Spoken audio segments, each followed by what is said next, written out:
Hello friends, मैं आपका नोनी भाई। स्वागत है भाई आपका एक और नई फ्रेश वीडियो में। तो भाई सामने अपने खड़ी हुई है i20 N-Line। अब भाई ये N-Line की वीडियो आप ऑलरेडी देख चुके हो चैनल पे, लेकिन आप सोचोगे देखी नहीं। तो ओनर से इंट्रोड्यूस करा देते हैं ऋषभ भाई की अपने। कैसे हो नोनी भाई? बढ़िया भाई बढ़िया। तो क्या कर दिया भाई, इसका हुलिया चेंज कर दिया पूरा का पूरा। हाँ, कुछ परफॉर्मेंस अपग्रेड प्रॉमिस किए थे आपसे मैंने, और वो आपके सामने लाके रख दिए। एक नया रैप और एक नया सस्पेंशन सिस्टम। मेनली अभी तो ये करवाया। बिल्कुल भाई, ऋषभ भाई है ना भाई, अपनी बातों पे खरे उतरे हैं बिल्कुल।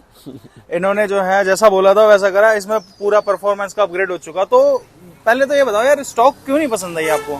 स्टॉक बेसिकली N-Line जो है ना, उसका पोटेंशियल इतना ज्यादा है नहीं स्टॉक में कि वो एक बहुत अच्छी परफॉर्मेंस जनरेट करे, क्योंकि डीसीटी लैग है, ऊपर से अंडर पावर्ड फील होती है कभी कभी बीच में बहुत ज्यादा।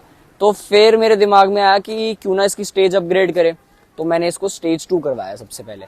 और ओनली वन इन इंडिया एक ऐसी चीज कराई है जो किसी और ने नहीं कराई, which is known as crackled overrun. Crackled overrun का मतलब ये होता है कि आपका फ्यूल कंबशन इस तरीके से बर्स्ट होता है कि उससे पटाखे छूटते हैं। अच्छा। तो हाँ, जो जैसे एक गाड़ी 1 सेकंड में कितना फ्यूल कंज्यूम कर रही है, मेरा उससे 3 गुना ज्यादा करती है, ताकि पटाखे निकले, और कभी कभी स्पिट्स फायर भी। तो ये स्टेज 2 है। और ये क्रैकल ओवररन किसी और ने N-Line में इसलिए नहीं कराया, खासकर डीसीटी में किसी ने नहीं करवाया, क्योंकि गियरबॉक्स उड़ने का खतरा होता है। अच्छा। कभी भी गियरबॉक्स उड़ सकता है, 2.5 लाख का बट्टा बैठ जाएगा।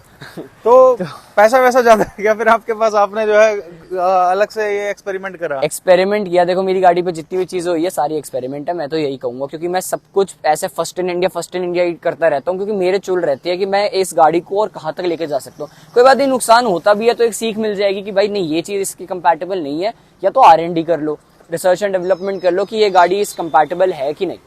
तो ये करते करते सीख के धीरे धीरे मैंने पहले तो स्टेज 2 करवाई, क्रैकल ओवररन साथ में करवाया, फुल सिस्टम एग्जॉस्ट करवाया।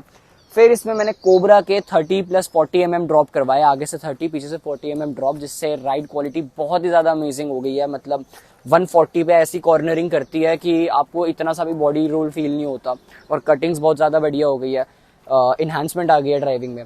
बॉडी रोल तो इसमें बिल्कुल फील नहीं हो रहा, लेकिन है ना कहीं एक जो माइंड में क्वेश्चन आता है ना भाई, ये इसका ग्राउंड क्लियरेंस कम हो चुका अभी, तो नीचे से बजती तो होगी है बहुत रेयरली। देखो, ऐसा है कि ये ना हैचबैक है। अब यही चीज मैं अगर वर्ना में कराता है, वर्टिस में कराता, तो उसका अप्रोच एंगल बहुत ज्यादा होता, तो गाड़ी मान लो स्पीड ब्रेकर से उतरी तो बहुत ज्यादा तेजी से लगेगी। ये इतनी तेजी से नहीं लगेगी, क्योंकि इसका अप्रोच एंगल इतना ज्यादा नहीं है। इसकी बॉनेट की इसके बम्पर का जो वो है लेंथ है, वो बहुत कम है। तो हैचबैक्स में ये प्लस पॉइंट है। अगर मैं सेडान्स की बात करूं तो उसमें एक नुकसान है। अच्छा। हाँ, और भाई गाड़ी देख सकते हो आप एक्चुअल में कितनी नीचे हो चुकी है। मेरे ख्याल से 165-70 mm तो आता ही है ग्राउंड क्लियरेंस इसका। हाँ। और अभी इतनी नीचे हो चुकी है, क्या जबरदस्त भाई, पूरी की पूरी नीचे हो चुकी है। ये स्प्लिटर्स निकाल दिया आपने? हाँ, मैंने स्प्लिटर्स निकाल के कार्बन लिप्स लगवा दिया है, जो कि बाहर की i20N में भी ऐसा ही टाइप का कुछ आता है। अब ऑब्वियसली मैं बाहर से इंपोर्ट नहीं करा सकता था वो मटेरियल, तो ये सैमुराई के ओरिजिनल कार्बन लिप्स आते हैं, रबर कार्बन फाइबर फिनिश होती है, पर वैसे रबर होता है, जो बम्पर की प्रोटेक्शन भी कर रहा है, ऑन दी अदर हैंड एक अच्छा लुक भी दे रहा है। अच्छा, जो पहले वाला आपका रैप था इसमें, हाँ, वो वाला तो बिल्कुल वही था ना जो आरसी पे चढ़ा हुआ था, बस उस पे मैट पीपीएफ हो रखी थी। हाँ, वो कलर सेम था, उस पे बस मैट पीपीएफ हो रखी थी। वो एक अच्छी लुक दे रहा था, नो डाउट। पर फिर धीरे धीरे मैं बोर हो गया, मैंने सोचा एक रैप करवाते हैं, तो फिर मैंने काफी ज्यादा रैप सर्च किए, और अभी एवरी डेनिसन का ये होप ग्रीन रैप है, जो कि एक ग्रीन प्लस गोल्ड शेड देता है लाइट में। तो मुझे ये बहुत ज्यादा पसंद आया, तो मैंने सोचा एक बार ये ट्राई करके देखते हैं, फिर शायद 2-3 महीने बाद आपको कुछ और भी मिल जाए। भाई प्रोजेक्ट कार पे देखो चलता तो रहता ही है कुछ ना कुछ, और ना चले तो भाई फिर वो प्रोजेक्ट कार किस बात की। सही बात है। और पूरी भाई लुक ही बदल डाली आपने इसकी। ये सही डाला था मैंने पिछली बार जो डाला था ना, पोलो के लिए जहर बन गई है, और पोलो को भाई धीरे धीरे मार ही दिया इसने। बाकी इसमें जो है ये मेरे ख्याल से जो एग्जॉस्ट आता है ना, वो कंपनी फिटेड आता है। हाँ, जो इसमें पहले स्टॉक एग्जॉस्ट आता है वो कंपनी फिटेड होता है। वो भी वेलवेट्रॉनिक लगा के देते हैं ना? नहीं, वो नॉर्मल एग्जॉस्ट सिस्टम होता है, उसमें एक्चुअली 12 मफलर्स होते हैं। अच्छा। तो उसको सप्रेस कर देता है आवाज को, लेकिन एक बहुत मीठी सी प्यारी सी आवाज आती है उसमें से। तो लेकिन वो उससे मैं ऑब्वियसली सेटिस्फाई नहीं था, तो अब जो इसमें सिस्टम कराया वो कुछ ज्यादा ही लाउड है। नहीं, मैंने ना इसकी टेस्ट ड्राइव ली थी, जो स्टॉक यूनिट होती है सर्विस सेंटर से, तो उसमें भी साथ में वेलवेट्रॉनिक वाला रिमोट था। वेलवेट्रॉनिक वाला नहीं, स्टॉक में नहीं हो सकता। स्टॉक में जो होता है बेसिकली नॉर्मल क्या बोलते हैं एंड कैन आता है, उसमें कोई वेलवेट्रॉनिक मे भी हो सकता है डीलर ने करा के रखा हो। हाँ ये हो सकता है डीलर ने करा के रखा हो, पर बेसिकली ऐसा कुछ नहीं होता। वेलवेट्रॉनिक सिर्फ और सिर्फ ऑडीज और मर्सिडीज देती है अपनी हाई एंड गाड़ियों में, और वो वेलवेट्रॉनिक सिर्फ तभी अनेबल होता है जब उसको स्पोर्ट्स या डायनेमिक में डालते हैं। अच्छा, ऐसी कोई रिमोट नहीं होता अलग से? नहीं, उसको जैसे आप डायनेमिक में डाल दोगे उसकी वाल्व खुल जाएगी। और इवन बाहर की जो i20N आती है उसमें वेलवेट्रॉनिक पहले से फिटेड आता है, और वो भी जैसे आप उसको N मोड में डालोगे उसका वाल्व खुल जाएगा। जो बाहर वाली एनलाइन देखी है मैंने, जब से है ना, मैंने वो सबसे पहले रविंद्र पाजी की एनलाइन चलाई वो थी, तो हैट्स ऑफ। उसके बाद है ना मेरे को एनलाइन का इतना क्रेज चला, मैंने भाई सारी की सारी वीडियोस जो है ना यूट्यूब पे निकाल के देखी मैंने। और जो बाहर की एनलाइन है वो एन आती है, वो लाइन नहीं होता उसमें, N आती है, i20N परफॉर्मेंस आती है। और वो सबसे बड़ी बात है मैनुअल में आती है। हाँ मैनुअल में भी आती है वो। ये इसको पता नहीं क्यों IMT में दे दिया। अगर ये गाड़ी मैनुअल में होती मैं DCT चूज भी नहीं करता, ऑनेस्टली बताऊं।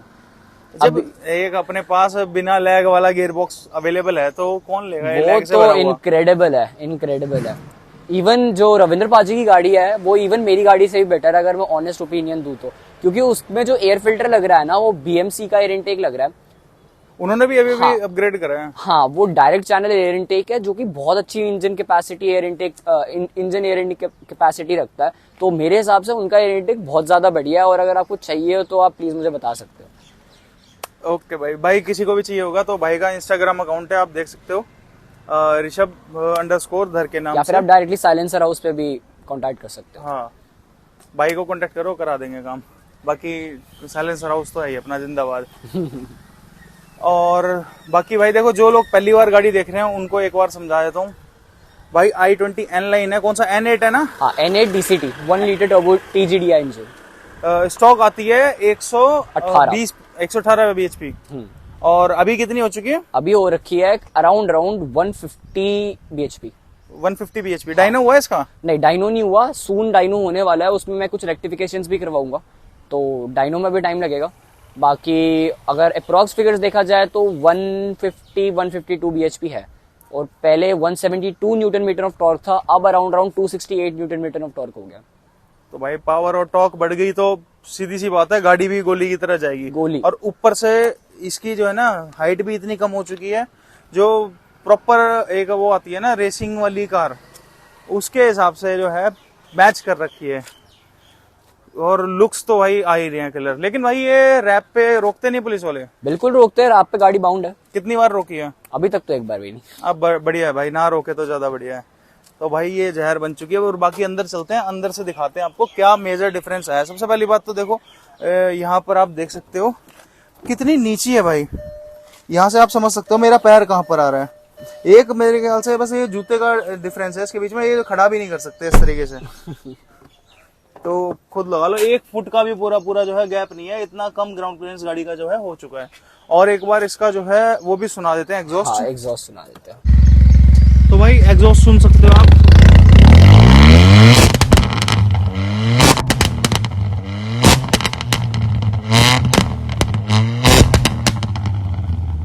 बहुत लाउड है, बहुत लाउड।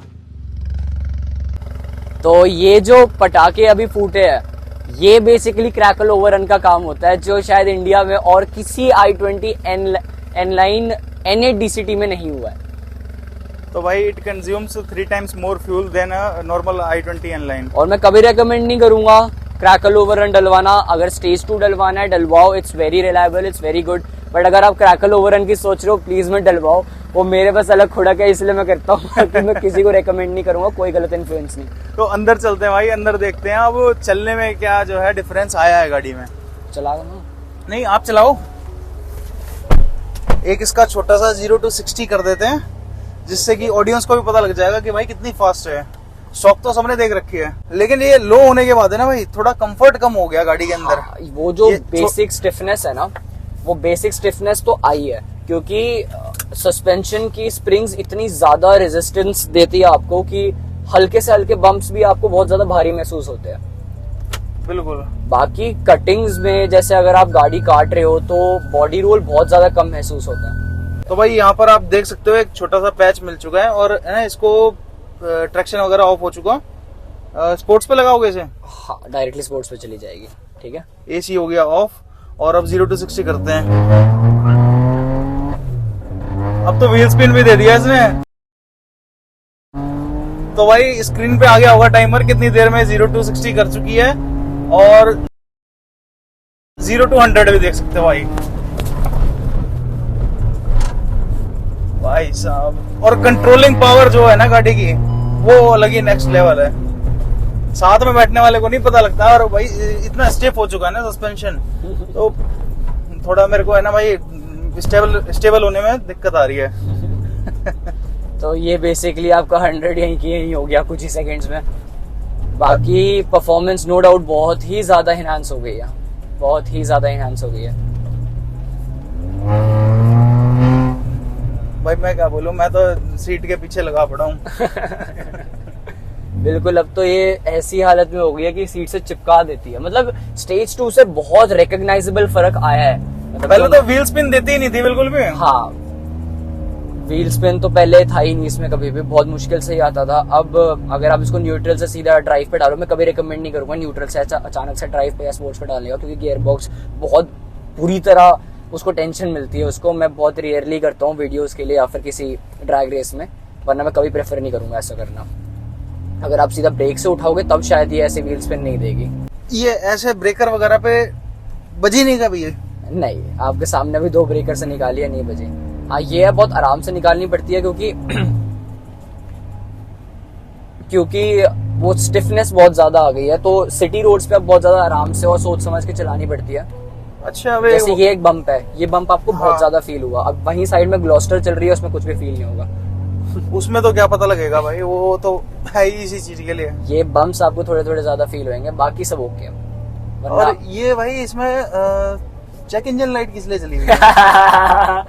मुझसे सारी जनता यही पूछ रही है, चेक इंजन लाइट क्यों चल रही है, क्यों चल रही है। इंजन में प्रॉब्लम आती है क्या ऐसे? नहीं, बेसिकली बात ये है, जब आप गाड़ी का कैटालिटिक कन्वर्टर हटा देते हो, कैट हटा देते हो, डी कैट कर देते हो, तो बेसिकली इंजन का जो O2 सेंसर है ना, वो उसको रिकॉग्नाइज नहीं करता। वो मतलब इस तरीके से दिखाता नहीं है कि आप, मतलब एक तरीके से अगर आपकी किसी की बॉडी में से अगर आप कोई एक ऑर्गन निकाल दो तो वो काम करना बंद कर देगा ना। अगर आप किडनी निकाल दो तो फिर यूरिनेशन नहीं होगी, लिवर निकाल दो तो वो नहीं होएगा, एंजाइम्स नहीं सिक्रीट होंगे। वैसे ही गाड़ी का भी होता है, वो कोई ना कोई प्रॉब्लम बताती है। तो ये इंजन चेक लाइट सिर्फ इस वजह से आ रही है क्योंकि मेरी गाड़ी में कैटालिटिक कन्वर्टर नहीं है। मेरी गाड़ी डी कैट हो रखी है और फुल सिस्टम एग्जॉस्ट है, इसीलिए। कैटालिटिक कन्वर्टर है ही नहीं इसमें? हाँ, कैटालिटिक कन्वर्टर नहीं है, डी कैट हो रखी है, आगे से पीछे तक फुल सिस्टम एग्जॉस्ट है। बस एक छोटा सा रेजोनेटर रखवा रखा है मैंने, क्योंकि पहले मेरी गाड़ी की आवाज इतनी ज्यादा लाउड हो गई थी कि कोई बेयरली ही मतलब खड़ा रह पाएगा पीछे, और मतलब लोगों को भी दिक्कत होती थी, पेडेस्ट्रियन को भी दिक्कत होती थी। अब एक स्वीट और सूदिंग साउंड है, उसमें मैं बहुत ज्यादा खुश हूँ। ये स्वीट साउंड है भाई। भाई बोलने के लिए वर्ड्स नहीं मिलते मेरे को जब रेस देते हैं ना। बस ऐसे ही कुछ एक्सपेरिमेंट्स मैं करता रहता हूँ। अभी जल्दी आपको और भी बहुत अच्छी चीजें देखने अच्छा, सर्विस वगैरह बाकी सारी कंपनी में ही हो रही है आपकी? हाँ, कंपनी से ही सर्विस कराता हूँ। और सर्विस कॉस्ट पे कोई इससे इफेक्ट नहीं पड़ता? नहीं, सच तो नहीं। नॉर्मल जितनी सर्विस होती है उतनी ही होती है। बस जब मैं ज्यादा गाड़ी, मान लो मैं 1 महीने मैंने सर्विसिंग के बीच पीरियड में, जैसे अभी मेरी सर्विस 40,000 पे होगी, तो बीच पे अगर मैं बहुत ज्यादा रफ ड्राइविंग करता हूँ, मेरा वेयर एंड टेयर ज्यादा होता है, नीचे की शीट फट जाती है या फेंडर में कोई दिक्कत आती है, तो उनके माइनर वेयर एंड टेयर के खर्चे तो होते हैं। बाकी इंजन ऑयल, ब्रेक ऑयल, इन सब के खर्चे तो नॉर्मल रहती है जो हर गाड़ी में रहते हैं। अच्छा। हाँ। और बाकी उनका रिएक्शन क्या रहता है Hyundai वालों का जब आप गाड़ी लेके जाते हो? Hyundai जो सफदरजंग वाला है, जहाँ से मैं कराता हूँ, तो वो तो बेसिकली मेरे को ऐसे ट्रीट करते हैं कि भाई साहब आप क्या ले आए हमारे पास, भगवान आ गए। साक्षात भगवान आ गए। क्योंकि उनको भी अच्छा लगता है कि मतलब मैं ट्रस्ट कर रहा हूँ, मतलब अपनी गाड़ी अगर मैं खुद बना सकता हूँ, खुद रेडी कर सकता हूँ, खुद R&D करके इसमें इतनी सारी चीजें बाहर से करवा बिल्कुल। अभी तक तो भाई Hyundai के पास भी इतनी पावरफुल मशीन थी ही नहीं कोई। अब जाके जो है वरना में निकाला है टर्बो इन्होंने, जो कि 160 bhp आ रहा है। अमेजिंग 1.5 लीटर टर्बो इंजन, शू गोली। और मैनुअल तो भाई साहब सीट पे चिपका देती है। उसमें मैनुअल तो आ ही नहीं रहा ना। किसमें? टर्बो में है ना?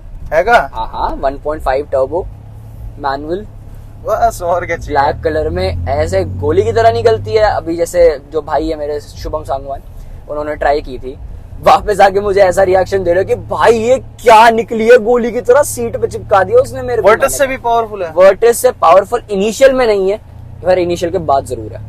अच्छा। हाँ, इनिशियल के बाद जरूर है। मुझे खुद नहीं पता ऐसा क्या है, क्योंकि मैं तो दिमाग में लगा के बैठा था कि वर्टिस से पावरफुल सेडान नहीं है अभी। खैर वर्टिस या स्लाविया, पता नहीं वरना ने कैसे किया, क्या किया मुझे नहीं पता। शायद यूट्यूब वीडियोस में क्लिकबेट हो रहा हो या फिर ऐसे ही मुझे फॉल्स इन्फॉर्मेशन मिल रही हो, बट लेकिन इस बार वरना पावरफुल बनाई तो है जो मैनुअल टर्बो है। क्या कह सकते हैं भाई, अब उनकी माया तो वही जाने। बहुत बाकी 10 अच्छी bhp माया। के साथ खेल गई वरना।